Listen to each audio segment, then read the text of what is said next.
Hello everyone and welcome. This is the collective reading for the Taurus lunar eclipse. That's a full moon. This is happening on the 28th of October 2023 at 5 degrees and 9 minutes. My name's Chloe. I work with card divination, astrology, and I channel energies through my body. As you can see, my hands are moving around right now. This is independent of my conscious thought, drawing in energies from different dimensions to help us heal, clear stuck energy, and open up portals to source to get us in alignment with our soul's journey. It's an equivalent to light language, creating movements and shapes in this dimension that are actually changing things in other dimensions that are affecting us on the quantum level. Right, well, we've just come off the back of the Libra eclipse. That was quite spectacular. I know it feels like everyone's collectively reeling from that one and the integration of what that's all about. That was conjunct the South Node, so a lot of draining energy in order to transform that moving forward. So we're still working through all of that, and now we're heading to the final eclipse of the year in the sign of Taurus. This is an out of sign eclipse because the North Node is obviously in Aries, but it's close enough to the North Node to still count as an eclipse. This is a partial eclipse. It's just taking a little bit of the moon off, unlike the annular eclipse that we had with Libra. That was beautiful to watch. At the time of the eclipse here in the UK, where I live, there was about 5 rainbows in the sky. It was quite spectacular.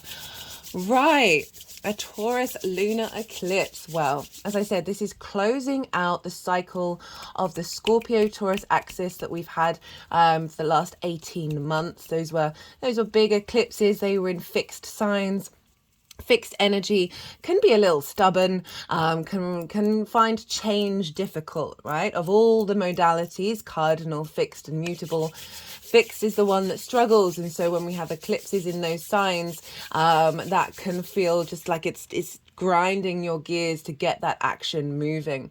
And now we've got the final eclipse in that cycle. It's a full moon. So this is a culmination. This is a completion, a celebration. And eclipses are big portals, right? So I find all lunations are portals. These are download times where we're receiving information that we then start to integrate in the next part of the cycle. Now eclipses are even bigger than that. And why is that? Well, so say you got a full moon or a new moon where, especially with a new moon, it's easier to sort of understand that both the moon and the sun can be at the same degree in a sign, but that is only on the vertical rather than the horizontal. Okay, so you can have the sun up here and the moon here, but they're still at the same degree point.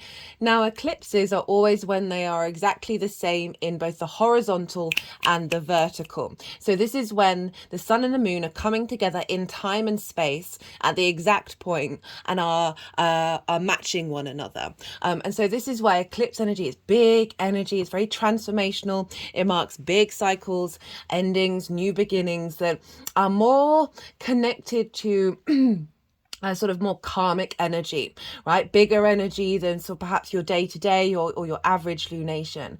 And so it's always really recommended just to sort of allow to see what happens, because it's dealing with energy that has a more of an understanding of the longer term trajectory of your soul's journey. Eclipses tend to reroute you or provide opportunities to expand your soul's frequency and your soul's journey. And so that's why not necessarily working with that energy in a more conscious way. With new moons, we set intentions. Around full moons, it's an honoring of the culmination, or doing any kind of visibility energy rituals with a full moon. It's always best with eclipses just to sort of chill out and let the universe do what it needs to do, because it may be things that are happening in your life that you wouldn't consciously plan, but it's actually serving you in a longer term process, because eclipses, they can events can happen around the eclipse, as well as up to a 6-month process of that event manifesting, because it can be something that's happening to somebody else, or an opportunity that's arising. Say you want the perfect job, and it's not about going out and hunting for that perfect job around the eclipse energy, but it could be whatever that company is that perfect job is about. They're thinking about and setting up the position around an eclipse, but it might not necessarily be until 6 months later, or however long, that that's when the job will come up in, I was going to say the paper, but shows my age, on the internet, of it being available. So these are the sorts of things where you don't necessarily want to get involved too much in controlling what's going on. I'll give an example of what happened to me with a south node eclipse, where a friend of mine who was living with me moved out, and this actually affected my career, because it gave me a lot more space because I work from home, obviously, a lot more space at home, that I felt I had the freedom to be able to do the work that I needed to do, because obviously I'm doing a lot of recordings, and that means that there needs to be sort of quiet in the house. So this was a thing that made me sad. I love this person very dearly. I love living with them, but it actually served me in the long term. So I would never have asked for that, but it actually served me in the long term. So those are the sort of things that can show up with eclipses. It's all really about trusting your intuition. So with the South Node in Libra, I was suggesting don't necessarily plan things to do or overextend yourself, because we're dealing with the South Node, which can be draining, and really lean into trust your intuition to see what you're sort of compelled to do, right? I use the example of I ended up meeting someone in a park because I felt compelled to take off my shoes and walk barefoot. And then we ended up chatting. And this is a person who wants to set up a more sort of local spiritual community environment. And it was very much linked into where I have Libra in my chart. And that I wasn't planning on doing that.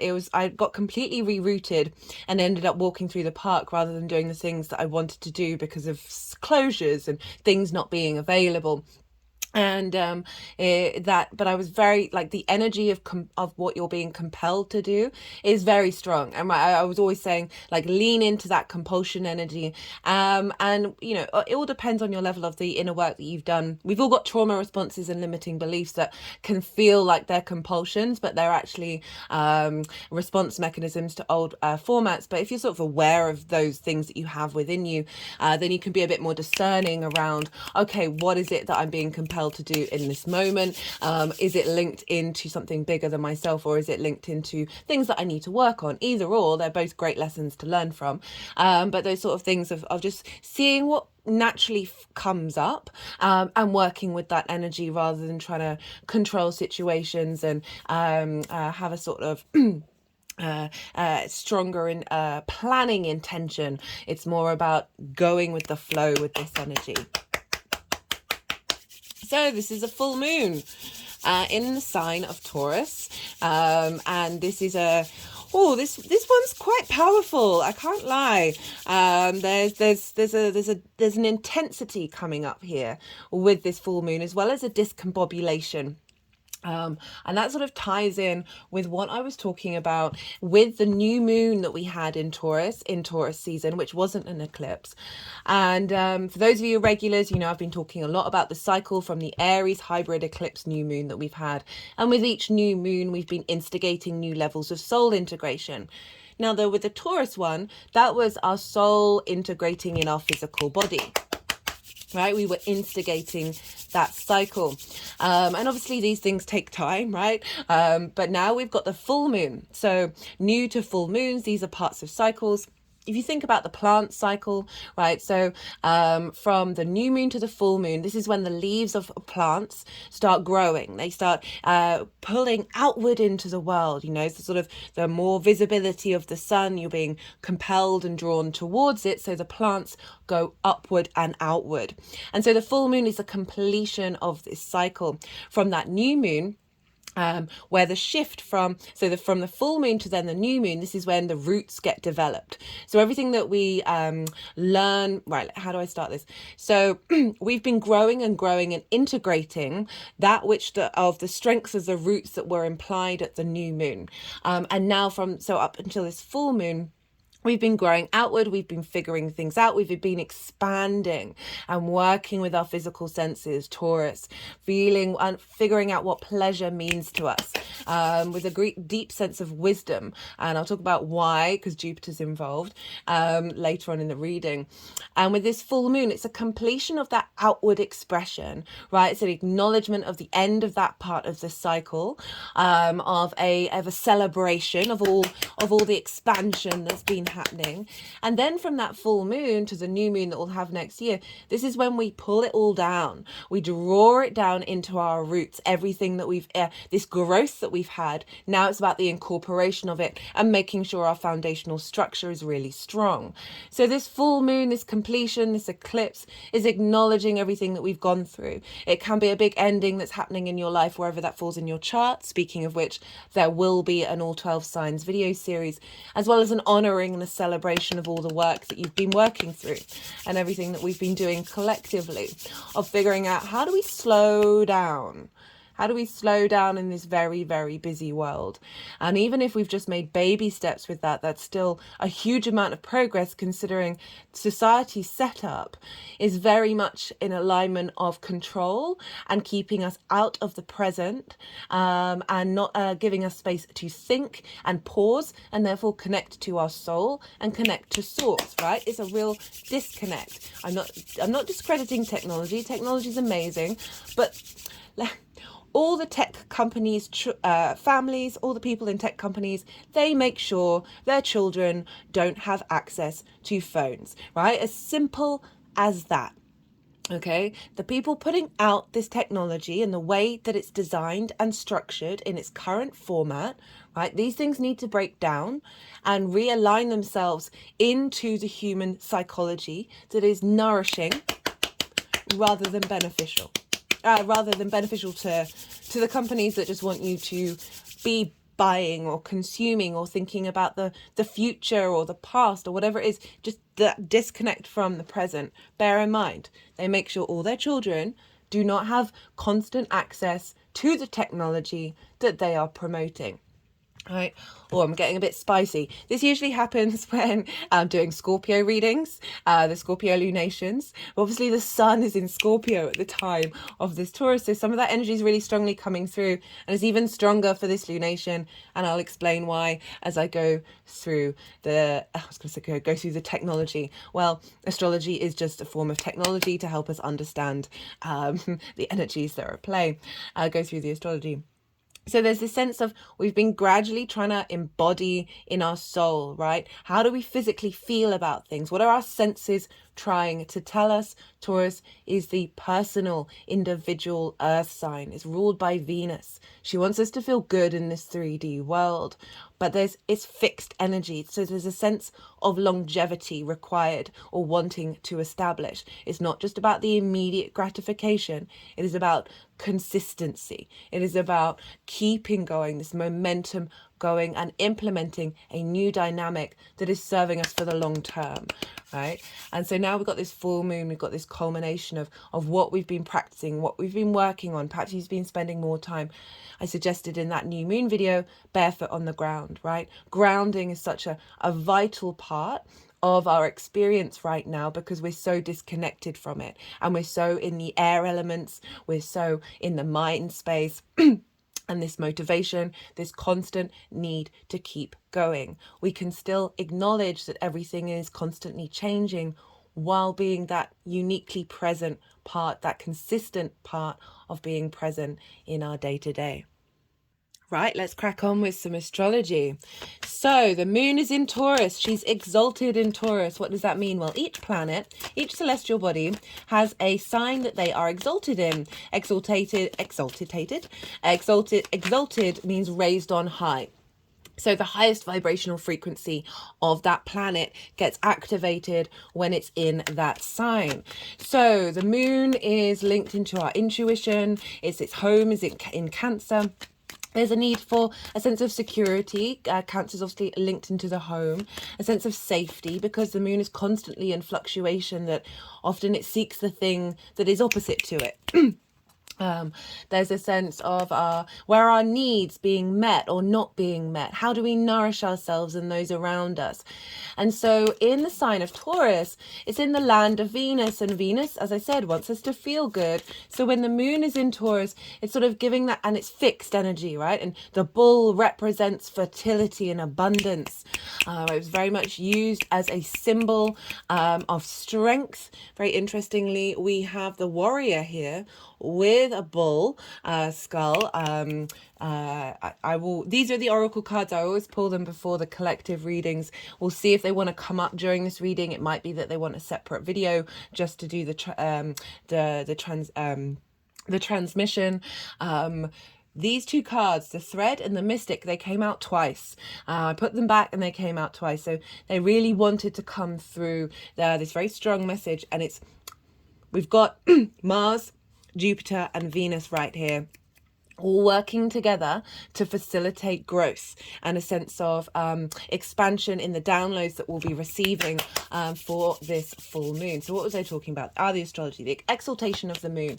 So when the moon is in Taurus, there's a sense that fixity, that sense of abundance is then poured into the moon. So the moon feels a little safer, a little more grounded, but also it's that abundance of Venus. Venus represents love and creativity, a sense of value and appreciation, which is can be linked into the finer things, or at least the things that you love, right? That sense of Taurus, the physical world, the things that we eat and consume and that give us tactile physical pleasure. It's our senses of our body, that the moon is really celebrated here. Venus is basically going to the moon, hey babe, what do you want? What do you need? What feels good for you? And I want to provide it. So that's a really lovely thing. And this is an eclipse without the node being in this sign. So the North Node, that's what we're striving for, what we're reaching for, the head of the dragon, what we're hungry for. But it's not in the same sign. So we're getting the impact of an eclipse without necessarily the moon being too disorientated, right? Or too shaken up. She's also quite far away from Uranus. And I don't know, I certainly noticed with the eclipses in Taurus, with the moon being close to Uranus, there was felt like a lot of exhilaration, but also like an overstimulation of the nervous system. Right, and the moon is yes, she's close to the North Node, but it's not by sign, and a good how many degrees? Over 15 degrees away from Uranus. They're in the same sign, but they're quite far away, so we don't have that sort of disruptive energy. There is a discombobulation though that I have been getting, and this very much feels this. I've generally been feeling this quite a lot anyway, but that is eclipse energy. It can be linked into the eclipse energy. But then when I was sort of looking back at what I was talking about the new moon, of how this is our soul's integration into our physical senses, or with all these upgrades that we've been getting, and with everything that's going on in the world, when you got big downloads, it takes a little while for all the parts of the human being, all the different auric fields, the physical body, the emotional body, the mental body, to adjust to the change, right? Change can feel discombobulating, especially to the human. We crave safety. We crave... For the first card to come out to be the Hierophant, this is the Taurus card. So, and it's coming with the 9 of Swords. So again, this is sort of the discombobulation of something that we can't control, these bigger energies, these bigger downloads coming in. Often in our sleep, we think about the moon, that you may not have quite felt right in your body for a little while. And this is all, and because we're leading up to this eclipse in Taurus, our sort of can be linked into our physical senses, of a rejigging, a recollaboration that's going to come to a culmination, that it isn't the easiest of paths. There's an expansion here because it's the North Node, an expansion of that soul integration into our physical body and a completion. The Hierophant is very much linked into sort of being your own guru, but having gone through a journey, right? The Hierophant is this is often linked in sort of book religion, but it's more study, and through study and practice and a deep understanding of putting things into practice, into principle, walking your talk, that you are then able to share this wisdom, share this information with others. This is also a sense of commitment, of your integration of self with all the senses, right? Every part of it all coming together, and a real sense of deeper wisdom coming in with this transmission. It is then going to give you a sense of wisdom and knowledge of who you are, and how to then implement that moving forward in the next part of the cycle.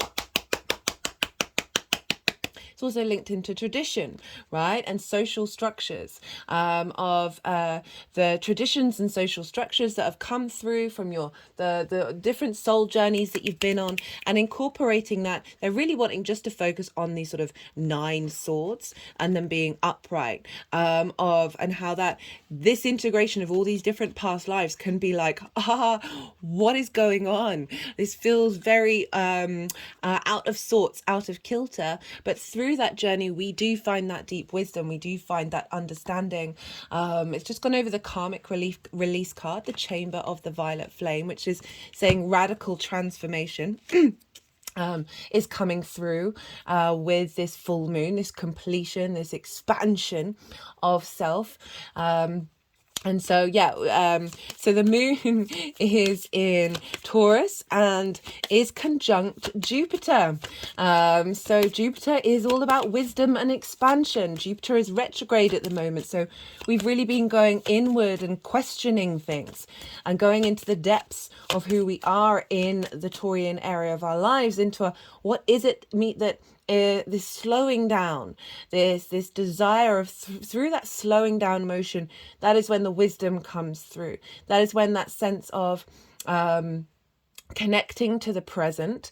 One of the practices that I've been doing, I felt quite overwhelmed mentally. All these aspects in Libra going on, and just sort of the sort of social narratives running through my head, conversations that aren't necessarily serving anything. That what I found the most useful tool across the board was, okay, fixate on like say I'm walking around, fix on a cloud that brings you joy. It's been quite windy here, and I've really been leaning into truly embodying the sensation of the wind on my body and how that feels, and just feeling the lift and the lightness of it all, of smelling a rose, of connecting to those senses and getting present. That is then helping step out of this anxiety, stepping out of this fear space. If you look here, there are roses on the blanket, and whenever this comes up, as well as astrological symbols, so it's acknowledging the complexity of the energy that may be bringing this in, but always leaning into being present in the moment of smelling the roses, in order to get you out of the overthinking what's happened in the past, worrying about what's happening in the future, and really getting present. And I really feel like what's coming through with this full moon is allowing us to access that ability. There's a sense of expansion around that's getting integrated into our physical body, that that soul integration that we've been working on, that maybe have felt discombobulated, that there's now a bit more sense of peace coming up, and a completion of one particular part of that cycle, of that integration process. So Jupiter is, as I said, the god of wisdom, deep knowing. There's a sense of expansion and elevation with Jupiter. And there's through that wisdom of knowing yourself, and we've been questioning ourselves. And okay, so we just got the Page of Swords and the Six of Wands. The Page of Swords is definitely the sense of you know, rather than the anxiety and depression coming through when we're over fixating on past or the future, the Page of Swords is able to navigate that journey, right? It's the only page that is looking backwards but moving forwards. And there's a sense of inquisitiveness, so that we have been, new messages have been coming in, that coming from our past soul's journey, that are helping propel us towards the future, but while still being present in that moment and receiving those downloads. And the downloads that are coming through are taking us to a place of victory, a sense of this sense of self within the collective, and a unification of the individual that in the physical world, that is able to create in this world and take action in this world, that brings about a sense of victory. So what was I saying? Oh, Jupiter. So Jupiter, with that deep wisdom, this is when the opportunities and expansion, this abundance and luck can come in. And so Jupiter conjunct the moon, where a deeper confidence in what our unconscious space is trying to tell us.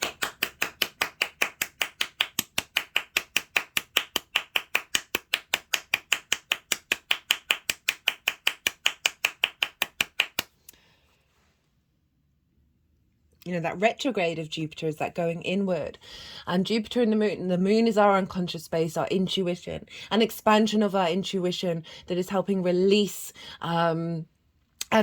release old traumas in the physical body and activate new ways of engaging with our senses, moving out in the world.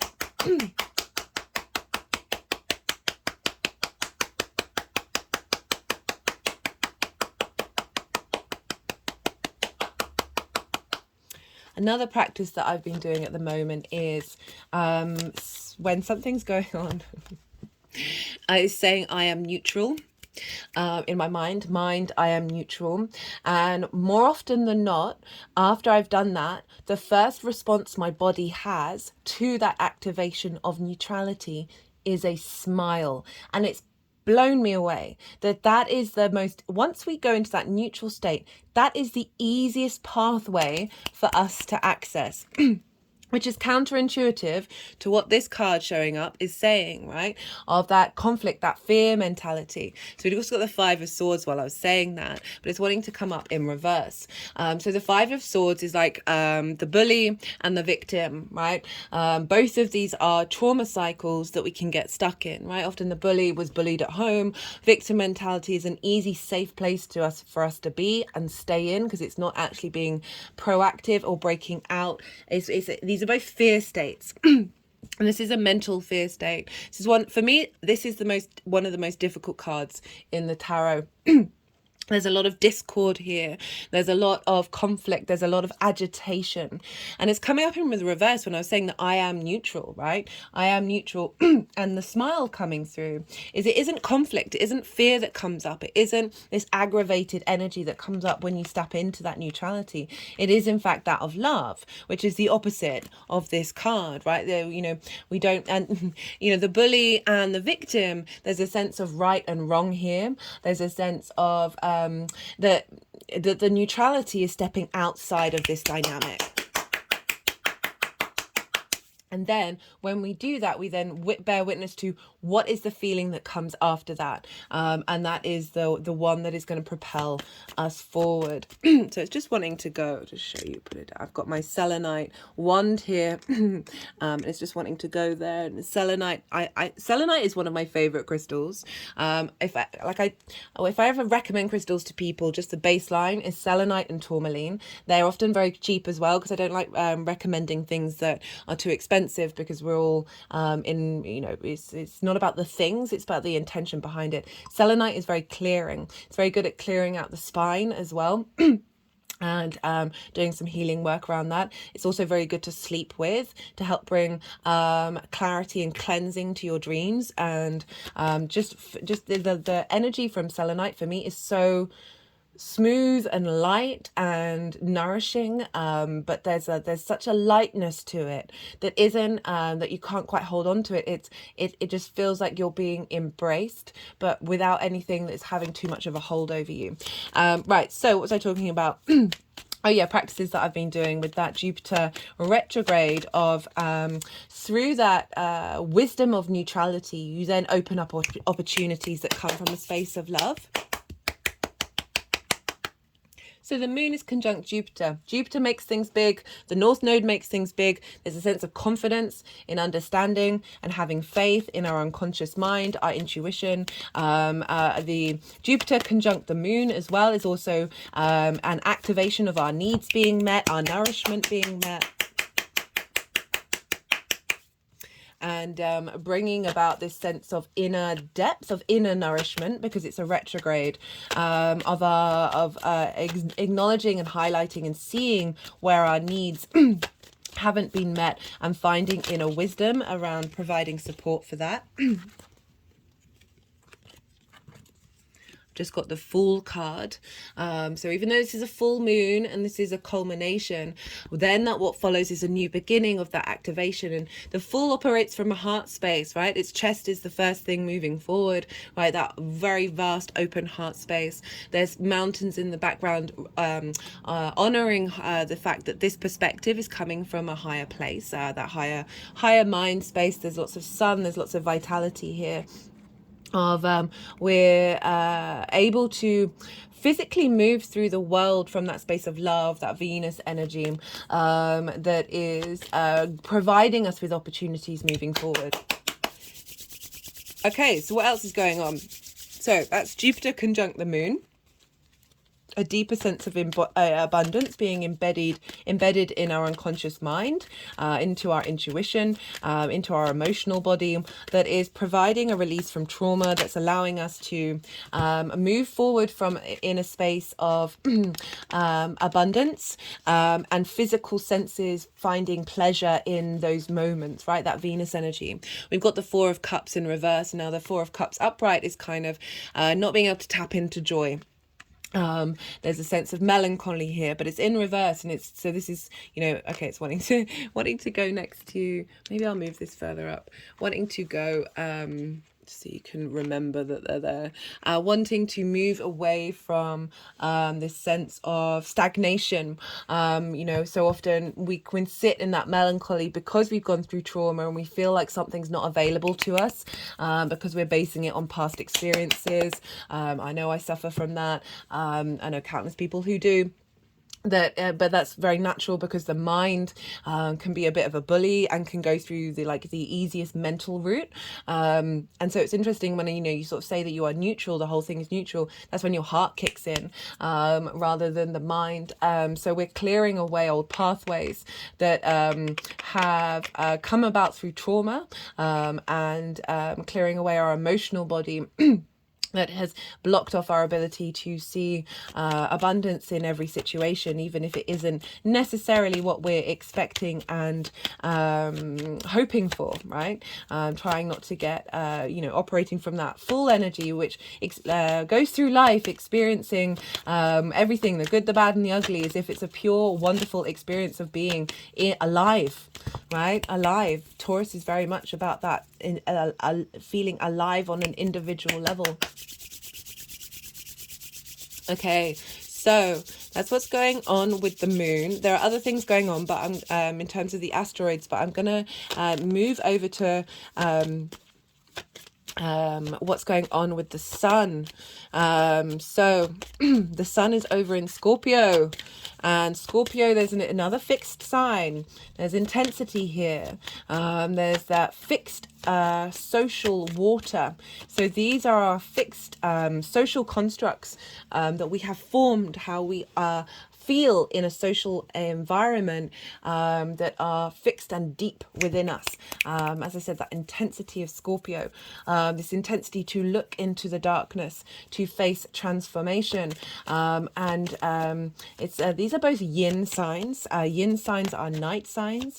There's a sense of receptivity, being in observation, cultivation. There's a softness, there's a smoothness to these signs. It isn't necessarily their night, these things of this sort of undulating, of taking your time, because in the day, right, we get more things done, it's more active, more stimulated. Earth and water are bound by gravity, so there's a sense of slowness here, of being in a state of observation to then strategize and cultivate. And the sun in Scorpio, definitely a focus around intensity. But Scorpio is so... Oh, that reminds me. I'll come back round to the... Scorpio rules in the astrological body. It rules the sexual organs. So this is our creation energy, and being able to transform that. That's also kind of linked into our pleasure principle, that which we're bringing into life, that what we're here to create and expand with. And the sun being there is visibility on this area of our lives. The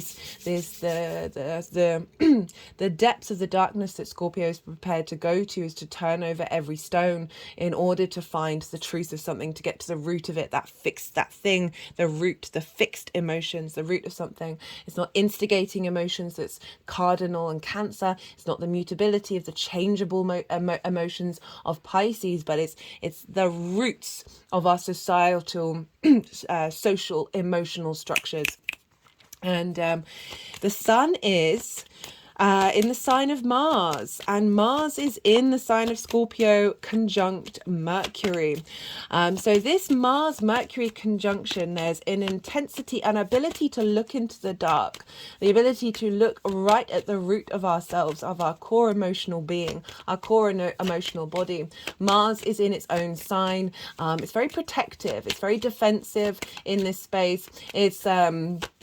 It's also about strategy and planning, right? That observational space of a yin night sign. It's not about necessarily taking a lot of action here, but being in observation of that which may have limited your emotional space.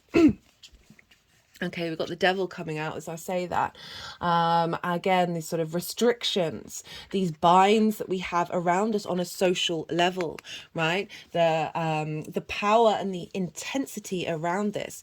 Also, the devil can be very much linked into sort of sexual pleasure and where we get that from, and how that can be transformed and blocked and limited and shamed.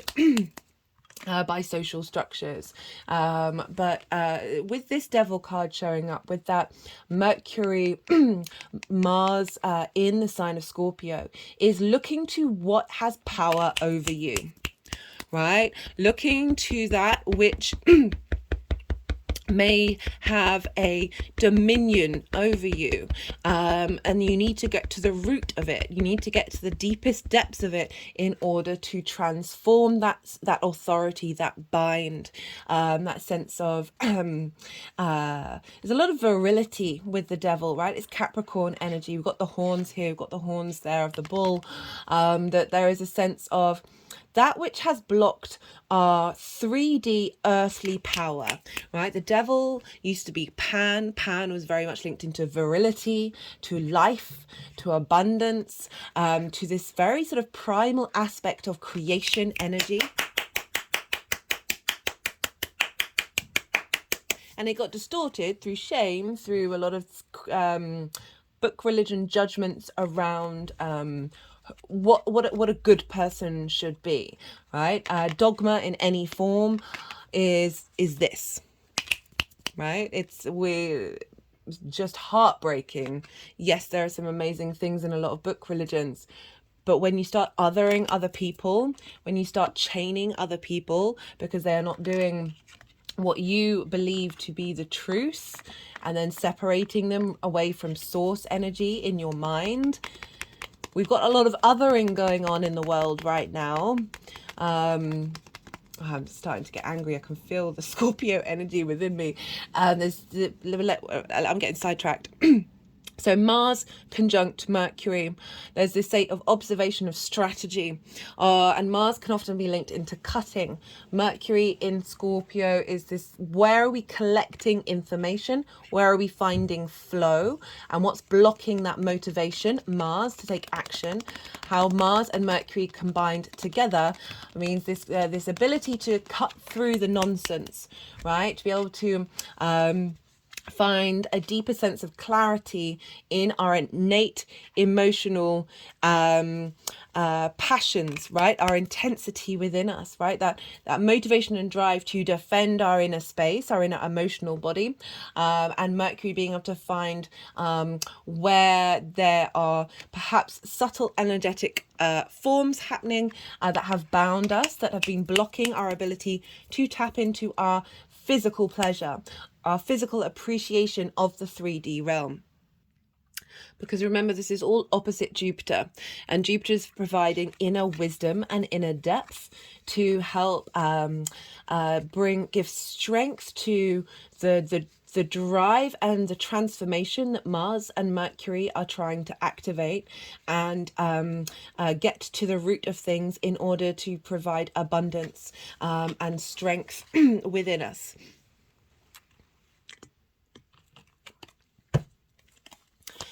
So there is a desire for being able to look at the shadows, being able to have the strength and conviction of knowing what it is that you truly want to fight for, knowing what... So we just got the Hanged Man and the 10 of Cups coming up here. So I was talking about wisdom, right? The Hanged Man is... about higher perspectives of enlightenment. These two cards are actually the two cards that I would closely link into enlightenment, because we've got the halo here, which is the only figure that has that halo. We've got the rainbow, it's the only rainbow in the tarot, and these are all the chakras, right? Chakra in Sanskrit is wheel, and they are energy vortexes within us that when they're all in alignment, then we are able to move through the world with emotional enlightenment's a very strong word, but certainly reaching for that and embodying that as best we can in order for that to flow out in every area of our lives. The Hanged Man is all about seeking divine wisdom. And I feels like that wisdom is being implemented into our physical body. Okay, it's wanting to go over the Hierophant. The then is bringing about this sense of emotional flow, but in the physical world, right? You see here we've got the nuclear family, your everyday life of being activated. Because of this opposition with Mars and Mercury, of clearing out and having the confidence and the conviction to be able to go to those depths in order to create peace.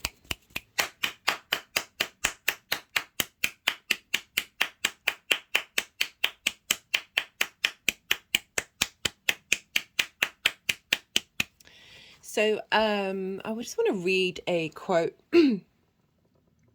that it's by a crypto naturalist. I'm going to put the link to their Instagram and Facebook in the description box. It's a poet. I love their work, and it's just very inspiring. And this came up on the feed today, and it is: "Your matter recalls cosmic explosions and tasted oblivion before you learned your own name. Fear nothing. Your matter, your physical body, your physical senses remembers cosmic explosions and tasted oblivion." Right? That's implying that every part of your body, every atom within you, was the essence of the Big Bang, or whatever was before the Big Bang. We haven't figured that out yet. That we are, very essence is aware of oblivion, right? That Scorpion energy that can go into paranoia, can go into the depths of nothingness, and there can be a nihilistic aspect to Scorpio. of that constant transformation, like that constant nothingness that is created and burnt down and created and burnt down again.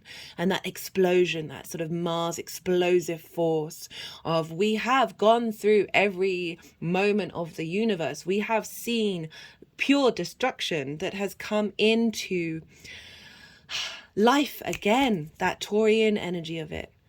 And every part of you has known that before you learnt your own name, before you became the self in this incarnation. Fear nothing. Mars in its own sign, pretty damn fearless. But there's this state of observation, of cultivating that fear. We talked a lot about fear in the Aries full moon, and again in Libra, and it's coming up again in this reading. And why is that? Well, that's because who's ruling this moon? That's Venus. Venus rules Taurus, so whatever's going on with Venus is impacting what's going on with this moon, and she's over in Mercury's sign of Virgo. Now, where is Mercury? Mercury's in Scorpio. Who rules Scorpio? Mars. Mars is actually the one governing this eclipse, right? Yes, it's being ruled by Venus, but Venus is being impacted by the chain of command by Mars. Now, the Aries full moon that we had, the last full moon that we had, that was a Mars-ruled moon, but Mars was in Libra, ruled by Venus. So Venus was impacting this moon. Mars, the buck is stopping with Mars. Yeah, everything, let me see.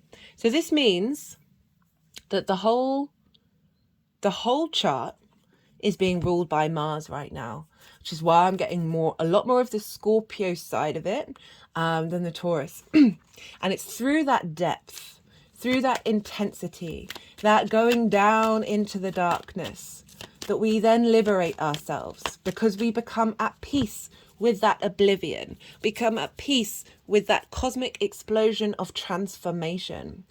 And through that peace, that we become neutral. And that is when the love comes through.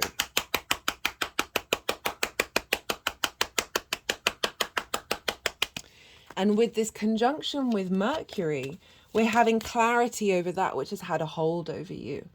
That which has bound you up and restricted your ability to find peace and wisdom in every moment of every day, and how your physical body is responding to that.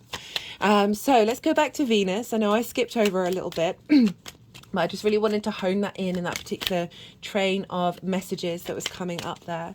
So Venus is over in Virgo, and has been for a little while now. Venus traditionally is in her fall in Virgo, and this is because Venus isn't her natural energy isn't that analytical. It's more that feeling, that sensations of connecting to love. Love really isn't analytical. When we start getting analytical about love, sometimes that's when we can lose the magic of it. I mean, arguably very helpful to pick up any red flags. So traditionally not her favorite place to be. However, this has really felt like a very crucial transit for Venus, having gone through that big retrograde cycle in Leo, that now we are in observational state. Venus is in a yin night sign, it's Virgo. We're in that observational state of seeing where the flow isn't in alignment. So Virgo's a facilitator. It is able to spot in the 3D world, Mercury ruled Earth energy, where there isn't flow, right? For me, Mercury is flow. And so Venus is coming along and observing all of that which isn't working, all right? And can be very hypercritical, can be very judgmental in the sign of Virgo, but I've not really felt that as such a heightened energy. It's more the depth of the nourishment that Venus is bringing through in order to facilitate the action she's going to take of letting go, that which has been out of balance when she moves into Libra. So we're now at this very nurturing earth goddess energy of Venus being in in Virgo, fellow earth signs where the moon is, where Jupiter is, and where Uranus is, just so she's been trining all of those by sign. And so really activating a sense of independence and deep wisdom. And with the moon there, finding deep nourishment. So Virgo is very much like, what nutrition are you getting? What minerals are you getting, rather than the thing that you really enjoy, that comfort eating. And so she's in the sign of Virgo, helping us release self-judgment. I really felt, talked a bit more about that in the Libra reading. Releasing self-judgment and self-criticism, it's just sort of being a difficult process, but certainly activating a certain strength around that, because our heart space is more confident in wanting, in moving away from being disrespected or not cared for. After going through the sign of Virgo, now we're making the plan, right, of how then that gets activated when she moves into Libra. We've got the King of Pentacles.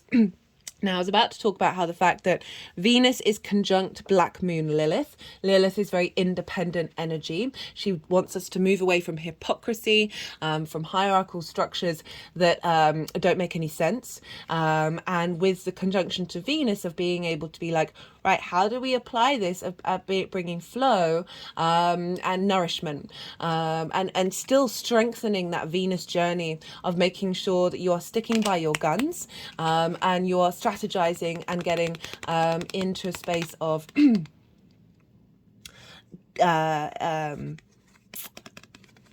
observation in a way that isn't blocking this rejuvenation, this rebirth of Venus. And she's moving into a trine with Uranus. So she's at 18 degrees. Uranus is at 21 degrees. So it won't be a couple of days until it's the exact trine, but it's still a trine at the time of this moon. So this is impacting what's going on with the moon. Uranus and Venus trine is independent energy. And with this earth energy, with this King of Pentacles, of finding joy, being independent, finding wisdom in that independence, which is why, with that Jupiter Uranus thing, it's why that it feels like this Venus transit in Virgo isn't fixating on self-annihilation, right? Self-criticism or criticism of others. It's more, I see where my boundaries are, I see where my lines are, I see where that flow's not working. And I'm observing how to then take steps to unblock it, right? So we're moving into the King of Pentacles. The King of Pentacles, one of the most abundant cards in the deck, also with the sign of Venus. And we've got the Bull, again, of Taurus, of what this full moon is bringing in, right? The downloads that are coming in is this sense of being able to take action in the 3D world that creates you a sense of pleasure, a sense of abundance in your life. This is moving away from that which has blocked you and allowing that incorporation in your physical senses, that is saying, hey, I have a spider sense of what it is that I know I need to do in order to create that abundance. Uranian energy, very independent, very maverick, very innovative. So we've got a lot of innovative wisdom, elevated energy between that and Venus, of being, how do we bring about flow, right? Flow in Virgo is very nurturing and supportive, health orientated, and bringing health to the physical structures of how all our senses connect with one another in the physical body. Venus is providing a lot of support for that moon, for this transformation, this discombobulation that's going on, that's going to activate more flow.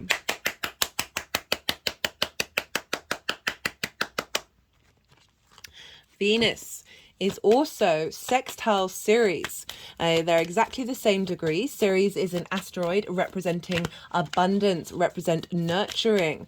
And Ceres is in Scorpio and is about 7 degrees away from Mars. It's still a conjunction. So very, sort of closely aligned with what's going on in Scorpio, of this transformation nourishing us, providing abundance and expansion into the core emotional roots that we have that could have been blocked based on trauma, but are now expanding into our ability to find solace and strength in the depth of our characters. So Ceres, as I said, Earth Mother energy, Earth Goddess energy in abundance. She's linked into the harvest. So with this full moon is a representation of the harvest that we're clearing out, or which very much feels like what's going on here, like we're clearing out. This is the release of those structures in order to create clear action. Moving forward from a space of abundance, and they're in a sextile with one another, which is an aspect of Venus. So we've got a sense of value and appreciation, a sense of creativity, and what's the other word? A harmonizing energy between the intensity of Scorpio, or a fixed emotional body, with that mutable Virgo energy of saying, okay, I can see what deep-rooted blocks there have been and how to navigate and unlock those with the transformational energy of Uranus, because Ceres is opposite Uranus. That sort of flipping things up and liberation.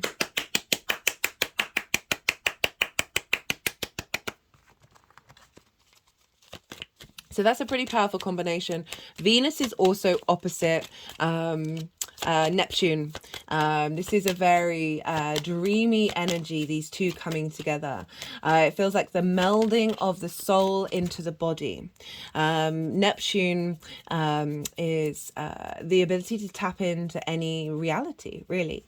It's linked into the film industry. It's very magical, it's very mystical. It can be sort of the our higher ideals, right? For me, it's our connection to source, wherever that falls in the chart. This is our access point to source. And opposite Venus, Venus is in a practical earth sign.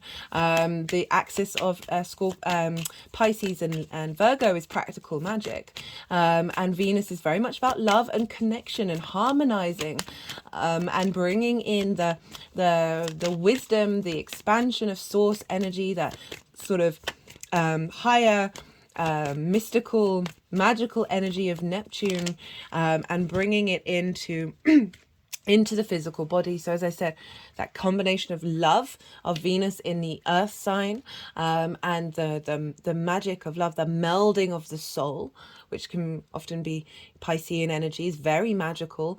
Neptune, because it's the connection to source, can also be a very strong connection to our soul, of bringing that into the physical body and finding appreciation for it and locking that in, and finding balance between the physical flow of creating in the 3D form, of that earth energy of Venus in Virgo, with this practical, with this magic that's going on with Neptune, of being able to ground it and create with it and harmonize it into the body. So we've got the Magician and the Ace of Pentacles, as I was talking about that. The Magician is very much about magic. It's also manifestation with the Ace of Pentacles, and I feel like this is where we're headed. This is where we're moving forward into the next part of the cycle of this culmination of the soul integration into our physical body. The Magician is very able to understand the resources it has around it, and knowing just what little bit here, there, and everywhere, what element do I need in so just knowing what tools you need at any given time in order to manifest.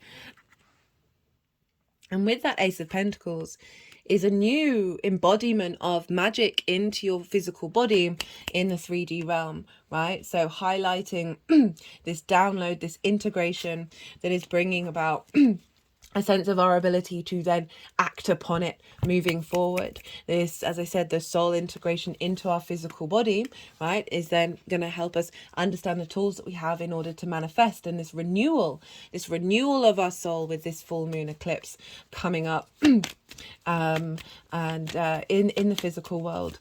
That is bringing in a sense of, with that completion, with that release, that we're freeing up a lot of space in order to create and bring beauty into the world.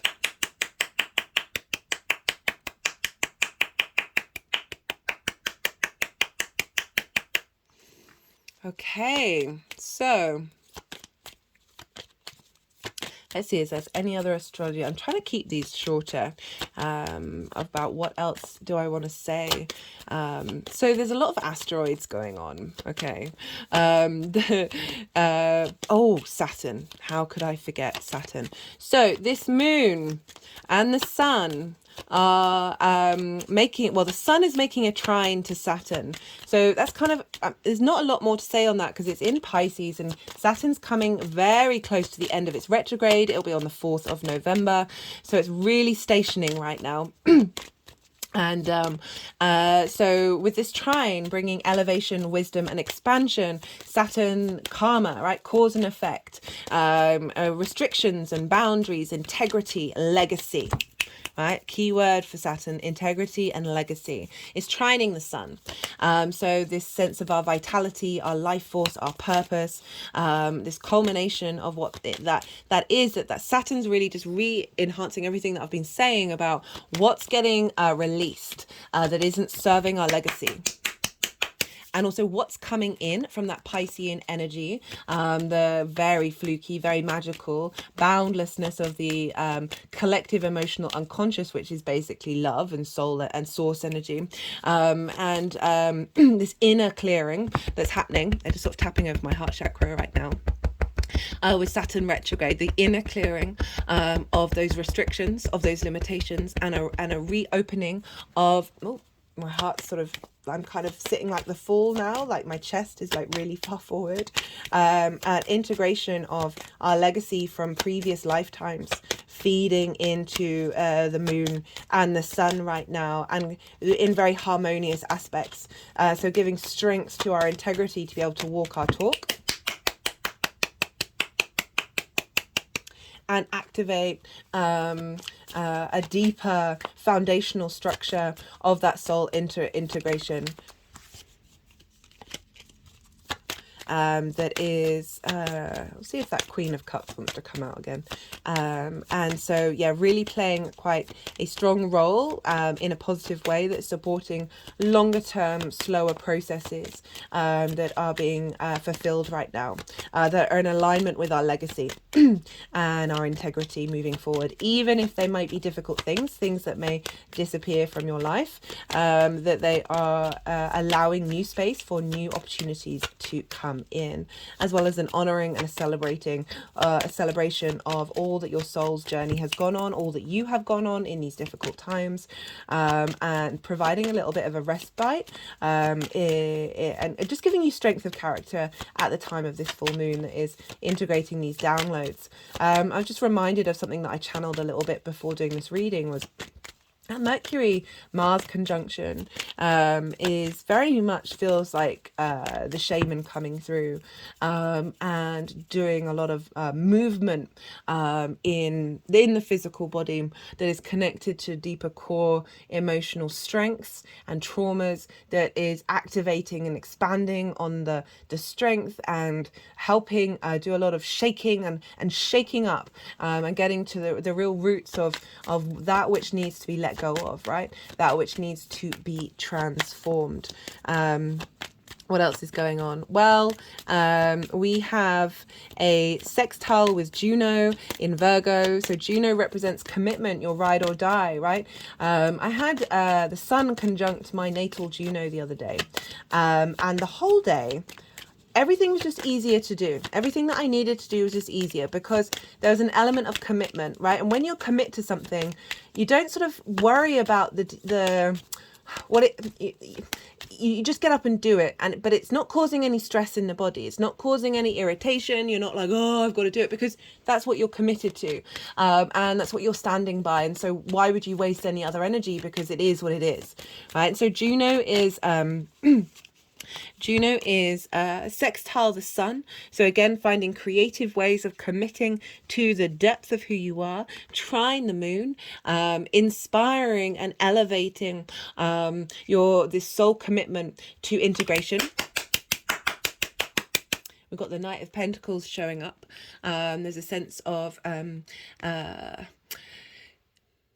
it's a sort of highlighting the slowness that I'm feeling, but the transformation into something that is steady and steadfast and loyal. We've got the oak leaves up here, which is wisdom and strength that is coming through. This is the biggest horse in the tarot.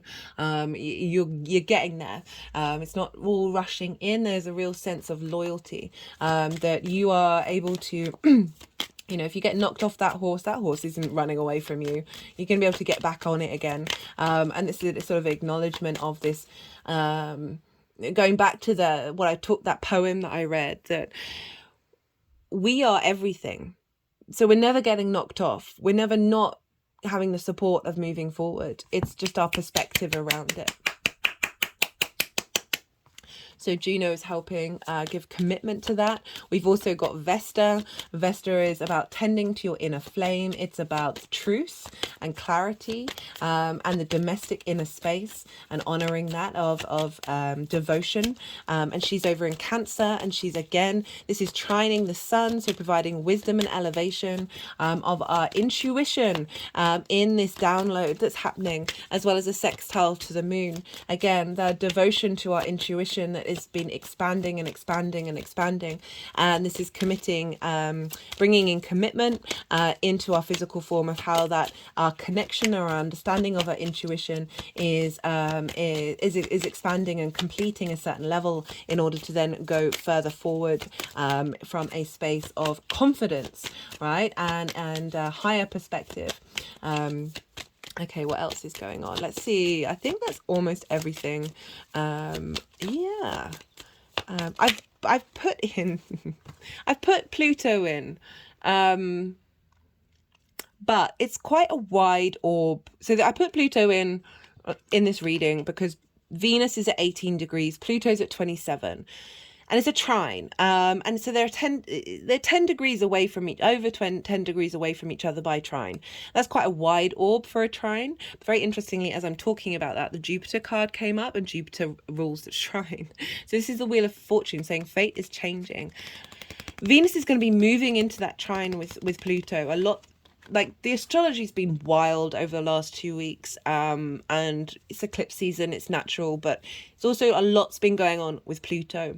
Pluto is about intensity of magnetism of your power, right? And with this trine with Venus is really highlighting tapping into your Capricorn energy, those longer term cycles, those collective earth energies of our own innate power.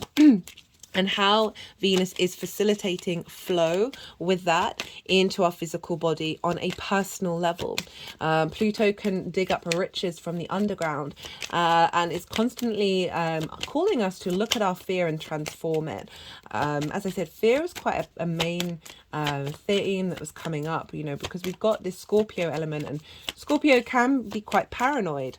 But just because you're paranoid doesn't mean they're out to get you, but it's how to navigate that going deep into the darkness without losing yourself, right? Without losing the light that shines so brightly within you. And that Pluto-Venus trine, it's also involving Uranus, is again, that's liberation energy. With support from Source, with that opposition to Neptune. Right, let's do a final card from the tarot for the overall message of this eclipse, and we'll see what final message wants to come through, and then I might pull some cards from 2 other decks. And is there anything else that I wanted to say? Oh, one of the things that I wrote is stop talking about it, let the emotions flow and the body relax. So this is more about what to do around the eclipse, because eclipse energy is quite big energy. That we can get stuck in those narratives, and we're in observation, right? Yin energy, night energy, and it can be quite fiery with that Mars Mercury conjunction. Can be quite cutting. All right, my nan was a Scorpio sun, and she would just annihilate me, or anybody really. She just like tell the truth, but the truth that sort of, did you really need to say it in that way while I was making a cup of tea? Like, she was brutal. She was amazing, but she was brutal. So, and sometimes it's really good and really cathartic to say those things, but just be really mindful about what you're saying to yourself, what you're shining a light on at this time with the sun being in Scorpio. Again, hold space for that neutrality, and you know, just sort of allow the emotions to flow through your body, and find a practice that brings relaxation to the body during this full moon, that can help with the integration of the upgrade. What else did I want to say? I think that's pretty much everything that I've written down. Well, I wrote down, so I've put the words earnest and honest, which feel like they can, you know, be linked into Taurus and a Taurus energy. And earnest means a sincere and intense conviction or intention. I mean, actually, they both feel like both Scorpio and Taurus words. And I looked up the etymology of it. It's my favorite thing to do. And it comes from the Old English of installment paid to confirm a contract, right? So this acknowledgement of you've paid your dues around a contract that is okay. So it's about being on it, being sincere with the soul journey that you're on, and that we've paid a lot of it. That was the Five of Cups in reverse.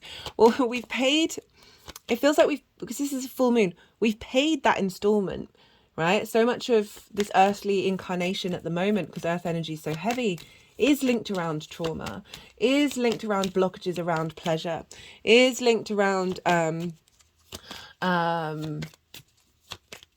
conflict and drama and obsession and possession and addiction. That we've paid that installment that was like the prepayment for the actual contract, which is that of love.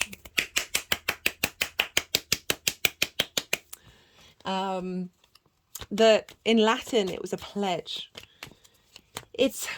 I still don't know where I sit. Either we're all enslaved to source energy and we don't have any choice in what we sign up for, or we signed up for this nonsense, like we had free will. Either way, you got to try and have some fun at the insanity of it all. That there's this element of our souls signed up for this nonsense. I've certainly gone through a hell of a lot of trauma, and I know most people have, right?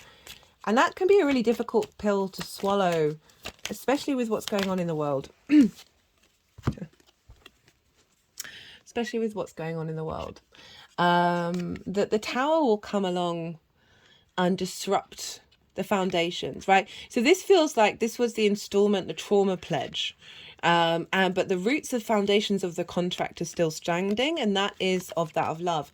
We've got the Tower coming up in reverse, which is saying that the disruption element we've moved through it. We've paid that installment, and now we're moving into a different element. This is also the Mars card, and Mars is obviously ruling this moon. That we're breaking out of that cycle with the downloads that are coming through. My spine just went really straight as I said that.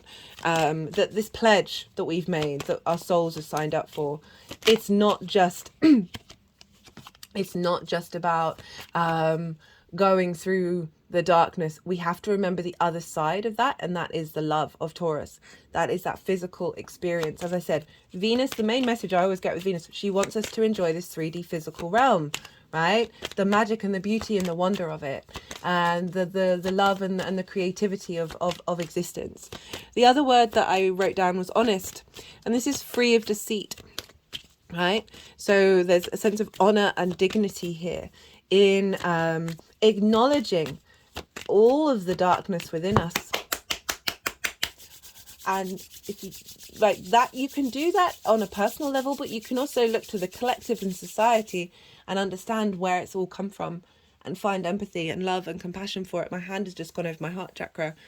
You know, the new moon that we had in Taurus, Mercury and Jupiter were in the same sign. They're in Taurus, and now we've got this opposition of finding balance between the wisdom and our ability to express that darkness with Mercury being in Scorpio.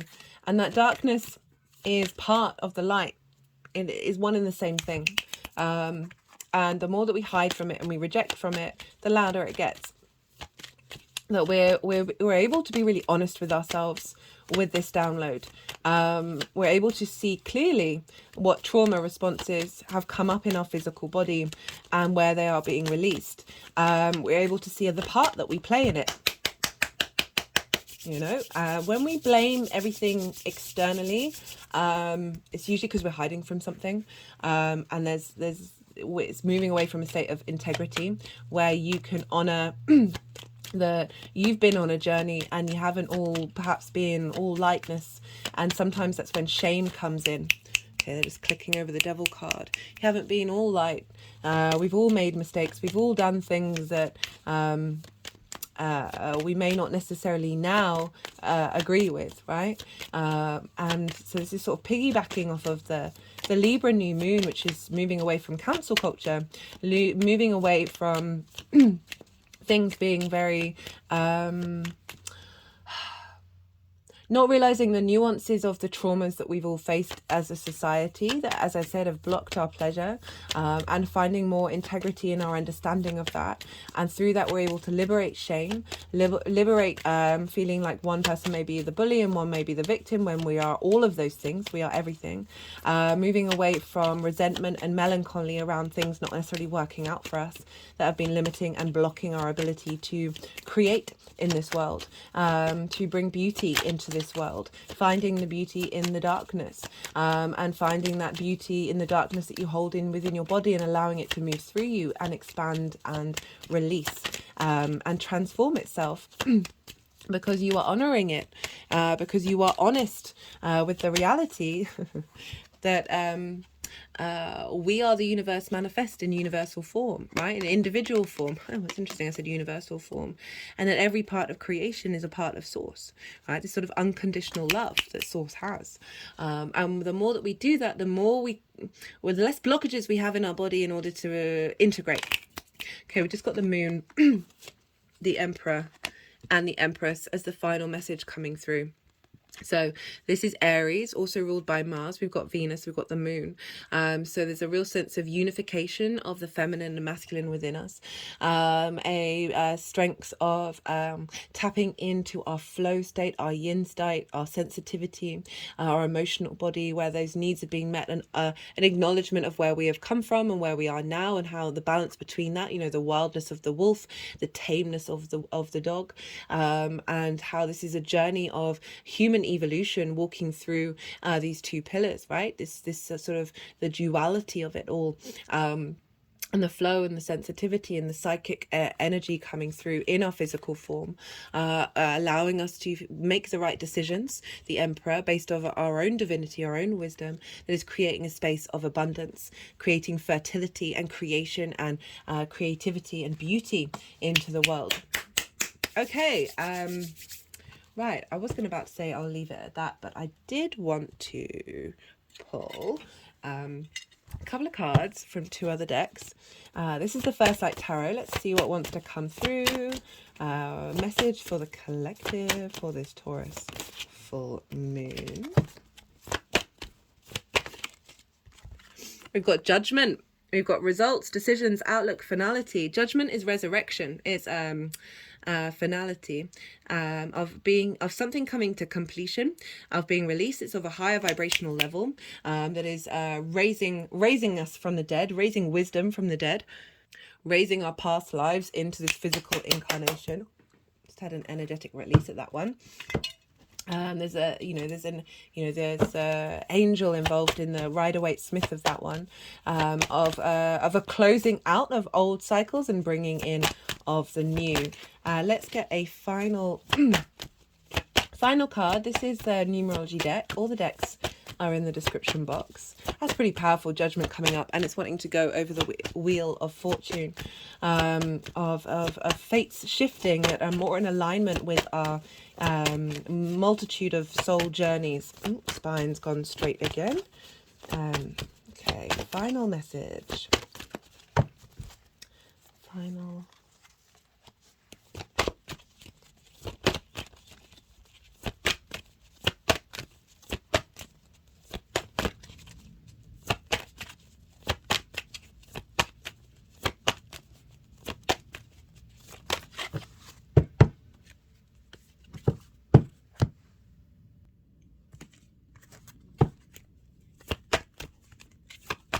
Very interesting. We've got both the Mars card, which is the Tower card, and the Venus card, and they are playing very prominent roles in this one. So even though it's a Venus ruled feminine energy, it's still being governed by Mars. That this transition is activating something that is going to serve us in the long term, of our motivation and drive based off of our core emotional strength. And the sort of this, I was going to say, what was I going to say? And just Scorpio energy. Mars in Scorpio is the ability to come to the defense to those who need it. So that can be the people around you, that can be your own internal space of the protector within you. This might be an activation of okay, the healing card has wanted to come out twice. This might be an activation of an internal defender within you, protecting you from outside forces, energetic forces, a drain of your energy, and an ability to know when to defend yourself and know when to yield, right?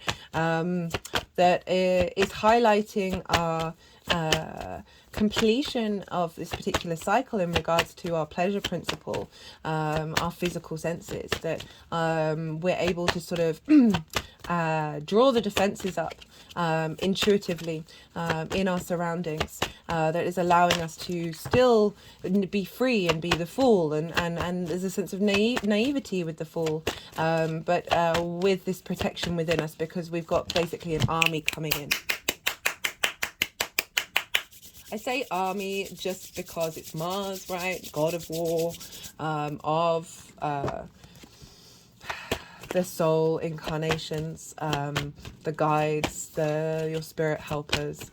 That is just, whether you're conscious of it or not, your response mechanisms in your physical senses are more in alignment with the protection that they are intuitively giving you on the multidimensional levels, that you're able to implement it and put it into practice. Okay, let's get a card. Let's get a card.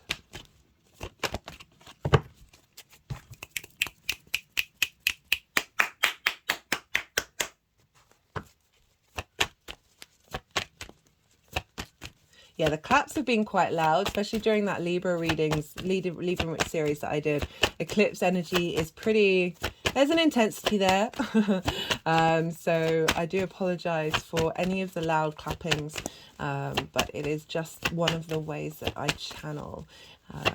And there's a lot of energy running through my body right now, which is probably why a card hasn't come out. Got compassion for self at all times, compassion for the world around you, even if it may be difficult, bringing in a sense of got new beginnings at the bottom of the deck, that we can be really hard on ourselves, we can be hard on our body, we can struggle. Okay, all I'm thinking about is what's going on in the world right now, the othering, okay, I'm getting this weird message that there might be sort of soul integration from previous incarnations that may have been difficult, and we have to honor that, and not, whether we're consciously aware of it or not, make peace with those journeys. Because if we don't, we're just perpetuating the cycle. Okay, that I wasn't expecting that to come through. I'm going to leave it on that. I really am.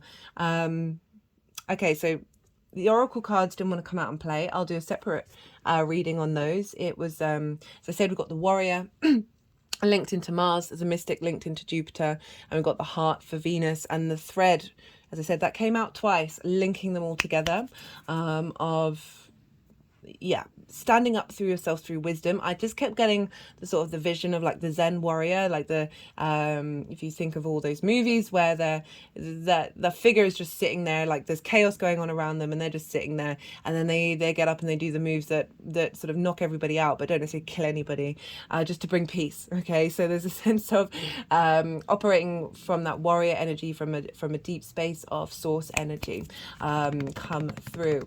Okay, right, I hope that you enjoyed that reading. There will be an all 12 signs video series. Be good to yourselves, be good to those around you, and most importantly, be well until we meet again.